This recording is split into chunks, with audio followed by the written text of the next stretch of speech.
This is about balancing your desire to enjoy life with your need to achieve. Here are two quotes. One is from Bertrand Russell. One of the symptoms of an approaching nervous breakdown is the belief that one's work is terribly important. The second is from Ramakrishna in India. The more you advance toward God, the less He will give you worldly duties to perform. The key to balancing your desire to be at peace with your need to achieve, perform, and earn a living is in recognizing that there's no such thing as stress. There's only people thinking stressful thoughts. It's really as simple as that. When you change the way you process the world you're processing changes. Stress is an inside job. You can't fill a container with it because tension isn't a physical item or object. There isn't something that you can point to and say, there it is, that's stress. It simply doesn't exist in that form.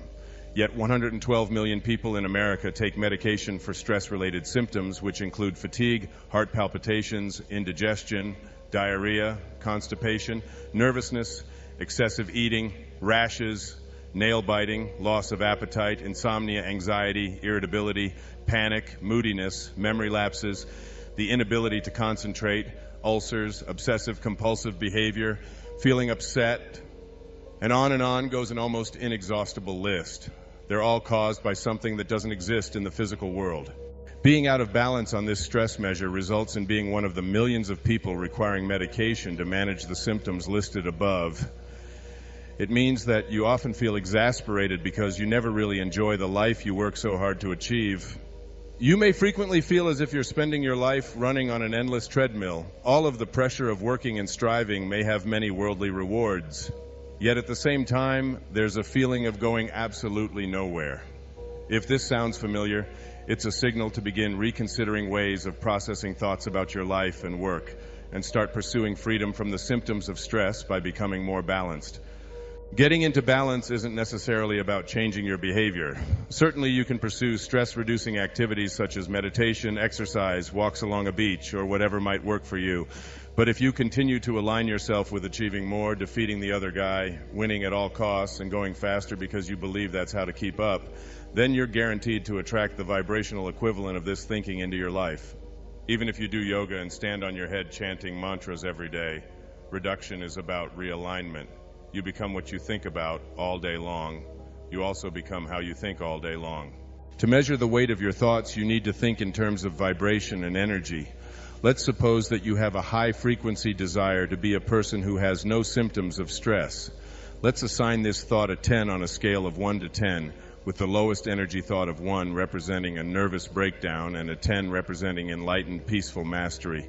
Next, you need to note the thoughts you have that support your desire for a peaceful, stress-free life. Thoughts such as, I'm overwhelmed and I never have enough time. I have so many people wanting so many things from me that I don't even have enough time to think.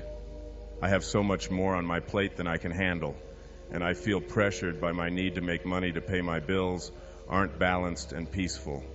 These thoughts are resistant energy, which counters the desire for a peaceful, stress-free existence. In other words, they're not aligned and out of balance. Your desire may be a 10, but your mental energy in this situation is in a much lower range, perhaps a 2 or 3.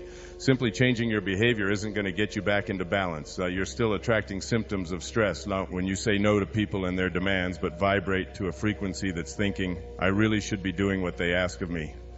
Or maybe I can squeeze in their requests a little bit later on if I adjust my schedule. You may have pulled back from an overly full and frenzied schedule. Yet you continue to radiate thoughts of fear and scarcity that will activate the law of attraction to bring you fear and scarcity. If stress thoughts are tipping the scale, that's what the law of attraction brings. Remember, you become what you think about. If you're thinking scarcity or anger or fear, guess what? That's what the law of attraction attracts. Even with a well-balanced schedule that allows for more free time, and even with plenty of stress-reducing activities on your pared-down personal calendar, if you fail to align your thoughts with the success you're capable of attracting, the weight of the dominant thoughts will tip the scale away from a balanced life. How you live your daily life will remain out of balance, and you'll have failed to assimilate the essence of Gandhi's advice that there's more to life than increasing its speed. What you most need to learn is how to create a match between what it is that you desire in your life and what thoughts or vibrational energy you're choosing to attract those desires. realigning your point of attraction, the art of becoming.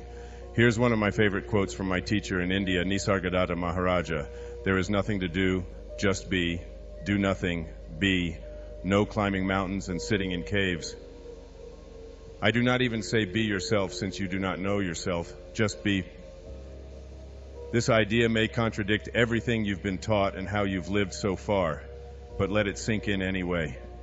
If your lifetime inventory of ideas and rules has contributed to your being one of those 112 million who use medication to handle non-existent stress, you can certainly afford to entertain this thought.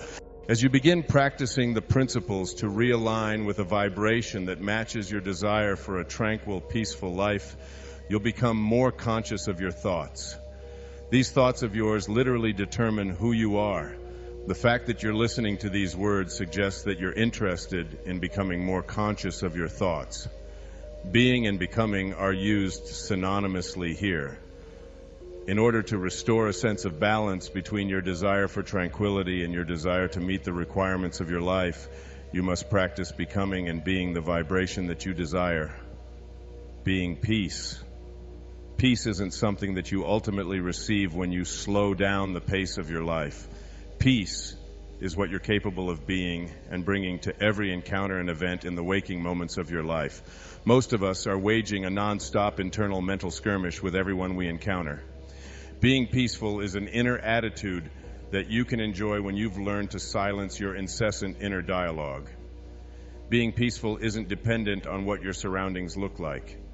It seldom has anything to do with what the people around you think, say, or do. A noiseless environment isn't a requirement.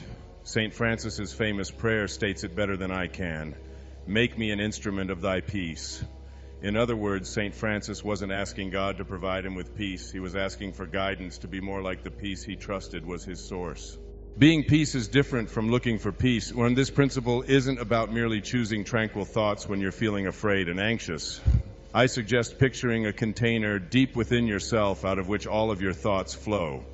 Inside of this container, at its very center, imagine a candle flame.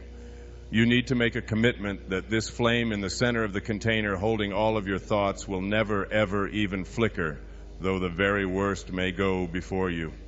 This is your container of peace, and only peaceful thoughts can fuel this burning candle. You don't need to change your thoughts as much as you need to learn to be an energy of peace, lighting the way and attracting serene, harmonious thoughts and beings. In this way, you'll become a being of peace. Obviously, you take this inner receptacle with you wherever you go. When people attempt to put some kind of pressure on you, when you feel overwhelmed, or when situations arise that previously incited your distress or bellicosity, you can immediately turn to your inner candle flame of peace and see how to keep your light glowing. This is being the peace that you wish for yourself. This is offering a matching vibration to your desire to be a tranquil and amicable being, rather than a person suffering from the disease of trying to make life go faster. You've already seen the results of that folly, and you notice the symptoms of stress in virtually everyone you meet. As a being of peace, you make a huge impact on those around you. It's almost impossible to be totally stressed out in the presence of someone who has opted to be peace. Peace is a higher and faster energy. When you're being peace, just your presence alone will often nullify the uneasiness and the tension in those around you. In fact, this state causes pheromones of measurable energy to emanate from you. They affect others who become more peaceful without even being aware of the transformation taking place. The secret of this principle for restoring balance to your life is to be the peace and harmony you desire. You cannot get it from anything or anyone else. So if you're not ready to take Nisargadatta's profound advice and just be, then work at becoming that being with the inner light of a steady candle flame. Here are some exercises to initiate becoming and being peaceful. Want the peace you desire for yourself, even more for others. Practice giving away peace wherever you go by imagining that only thoughts of peace are in the container within you. Offer these energies wherever possible. Become a peacemaker with your fellow workers, your family members, and especially those with whom you're in a love relationship. Leave your ego outside, where it can't extinguish your candle flame. Then offer someone with whom you usually argue and make wrong a new thought from the light. You're making a good point there. I think I'll think about that. Or, thanks for giving me your opinion. I value what you have to say. These statements may at first shock the recipient, but you know that you're practicing becoming a being of peace by giving away what you want.